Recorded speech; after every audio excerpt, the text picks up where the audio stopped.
ሰላም እንደምን አላችሁ ውድ አድማጭ ተመልካቾቻችን። ከሰሞኑን መንግስት ለሃይብሪድ እንዲሁም ደግሞ ለኤሌክትሪክ ተሽከርካሪዎችን ያነሳውን አንድ አስደሳች መረጃ ይዘንላችሁ ቀርበናል።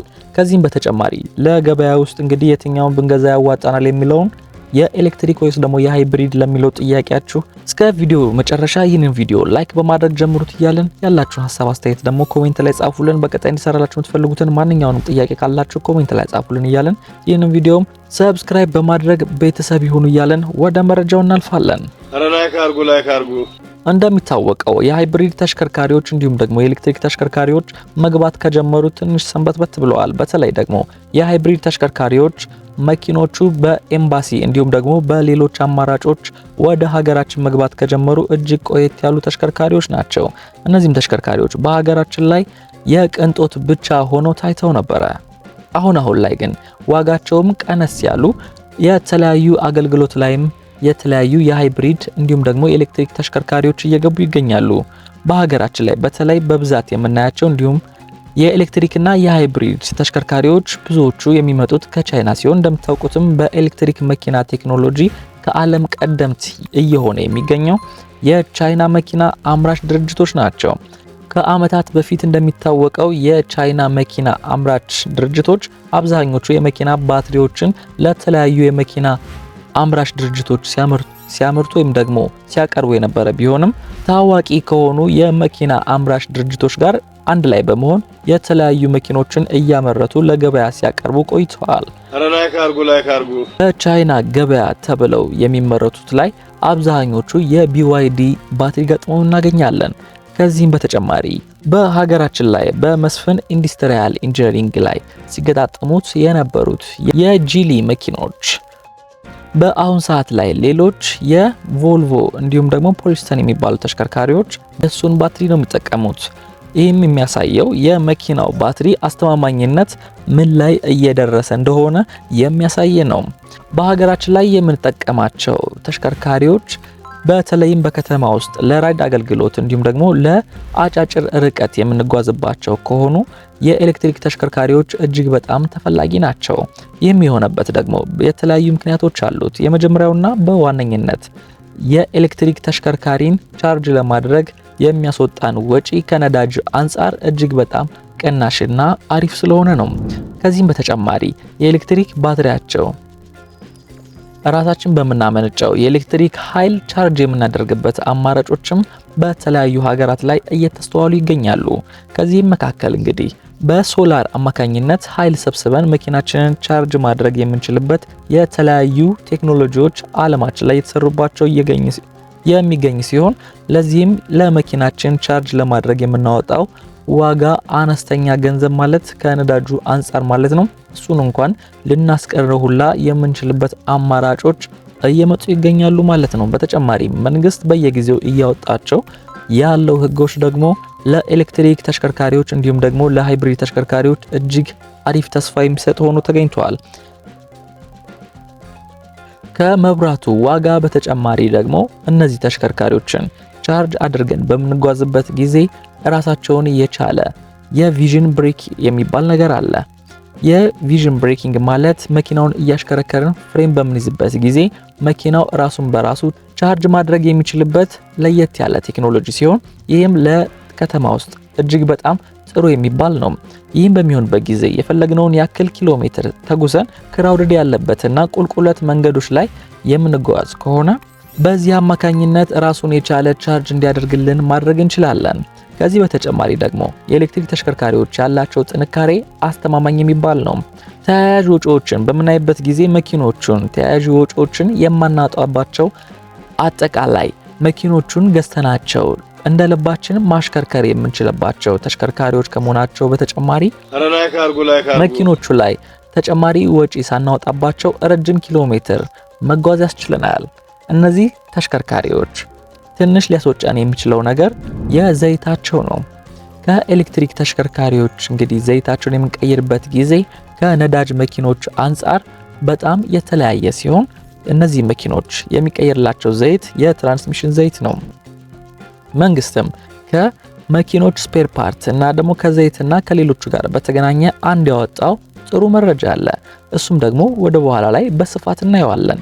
የስፔር ፓርት ዋጋቸውን በምናይበት ጊዜ የዛሬ ዓመት ከነበረው የስፔር ፓርት ዋጋ የዘንድሮ ትንሽ የተሻለ ነው። ይህም የሆነበት ደግሞ መኪኖቹ በብዛት በሚገቡበት ጊዜ የስፔር ፓርት ዋጋ እየቀነሰ የመጣ ሲሆን ከጊዜ በኋላም ደግሞ የኤሌክትሪክ ተሽከርካሪዎች ስፔር ፓርታቸው እንደ ሌሎች ተሽከርካሪዎች በብዛትና እንደ ልብ የሚገኝ መሆኑ አይቀርም ማለት ነው። ከጊዜ በኋላ እንደ ልባችን ከማየታችን በተጨማሪም መኪኖቹን በተሻለ ዋጋ የምናገኝበትም አማራጮች አሉ። መንግስትም ከሰሞኑን ካወጣቸው አስደሳች ዜናዎች መካከል በሀገራችን ላይ የስኩተር መገጣጠሚያዎች እንዲሁም ደግሞ የማምረት አገልግሎት ተጀምሯል። ይህ ታዲያ ምንድነው?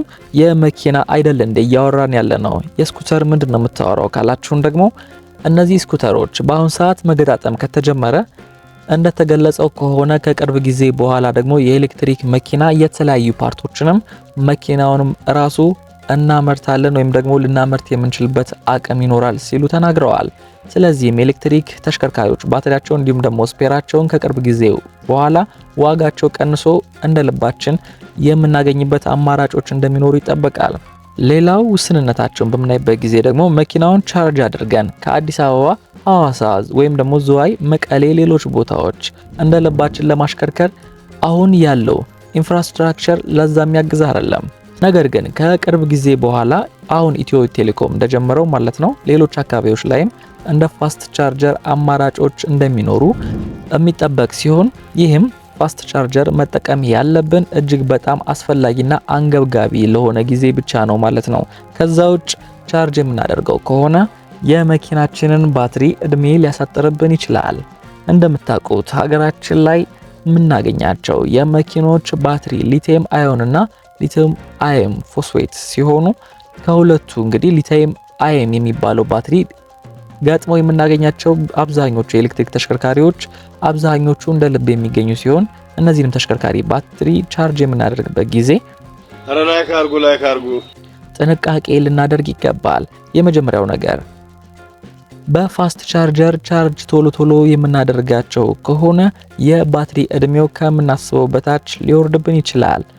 ስለዚህ ጥንቃቄ ማድረግ ይገባል። ከዚህ በተጨማሪ መኪናውንም በስሎ ቻርጀር ቢሆን እንኳን ቻርጅ የምናደርገው ከ20 እስከ 80 ያለችውን ቻርጅ ማድረግ ይኖርብናል።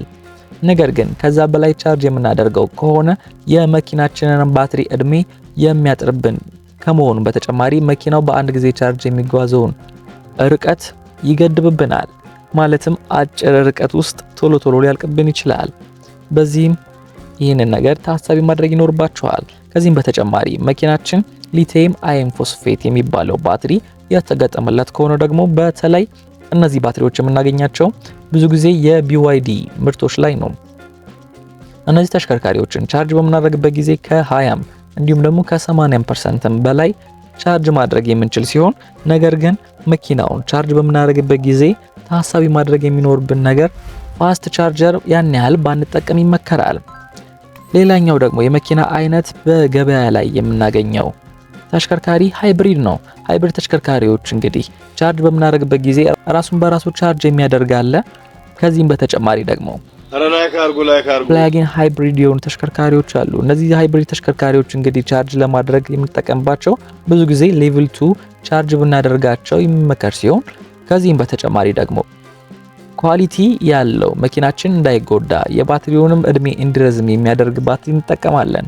መንግስትም ከሃይብሪድ ተሽከርካሪዎች ጋር በተያያዘ አንድ ጥሩ መረጃ አውጥቷል።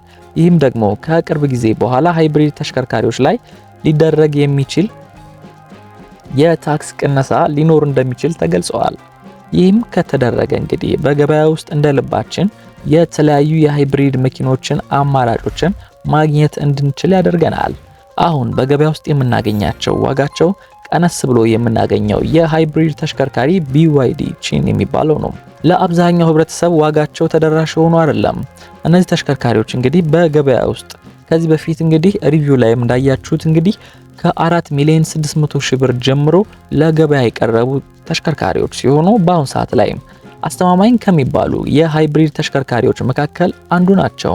እነዚህም ተሽከርካሪዎች ሀገራችን ውስጥ ከኤሌክትሪክ መኪኖች አንጻር ተመራጭ የምናደርጋቸው ብዙ ጊዜ ከከተማ የምንወጣ ከሆነ ረጃጅም ርቀቶችን የምንጓዝ ከሆነ የሃይብሪድ ተሽከርካሪዎች ከኤሌክትሪክ መኪኖች እንግዲህ የተሻሉ ሲሆኑ መኪኖቹም እንደ ጉዳት የሚታይባቸው መኪናው ለምሳሌ ሞተሩ በየ5000 ኪሎ ሜትር ሰርቪስ ይፈልጋል። የነዳጅ መኪኖች ላይ ሊደረጉ የሚገባቸውን ጥንቃቄዎች እያንዳንዱ ወጪዎች ደግሞ ሃይብሪድ ላይ አሉ። ከዚህም በተጨማሪ ባትሪው እንደ ኤሌክትሪክ ተሽከርካሪ አንዳንድ ቼክአፖችን የሚያስፈልጉት ሲሆን ይሄ የመኪናው ላይ ተጨማሪ ወጪ እንድናወጣ ያደርገናል። ነገር ግን ከከተማ ውጭ ረጅም ርቀቶችን የምንጓዝ ከሆነ ከኤሌክትሪክ ተሽከርካሪዎች ይልቅ የሃይብሪድ ተሽከርካሪዎችን ተመራጭ ያደርጋቸዋል። ለዛሬ ይዘንላችሁ የቀረብነው መረጃ እንግዲህ ይህን ይመስል ነበር። መረጃው እንደወደዳችሁት አንጠራጠርም። በቀጣይ ሌሎች ከመኪና ጋር የተገናኙ መረጃዎችን መከታተል የምትፈልጉ ከሆነ ይህንን ቻናል ሰብስክራይብ ማድረግ እንዳይረሳ። በቀጣይ ደግሞ ሌሎች ከመኪና ጋር የተገናኘ መረጃ ይዘን እስከምንገናኝ ድረስ ሰላም ይሁን እያልን ይህን ቪዲዮ ላይክ ማድረግ እንዳይረሳ። ሀሳብ አስተያየት ደግሞ በቀጣይ እንዲሰራላችሁ የምትፈልጉት ጥያቄ ካለ ደግሞ ኮሜንት ላይ ጻፉልን እያልን በዚሁ ጨረስን።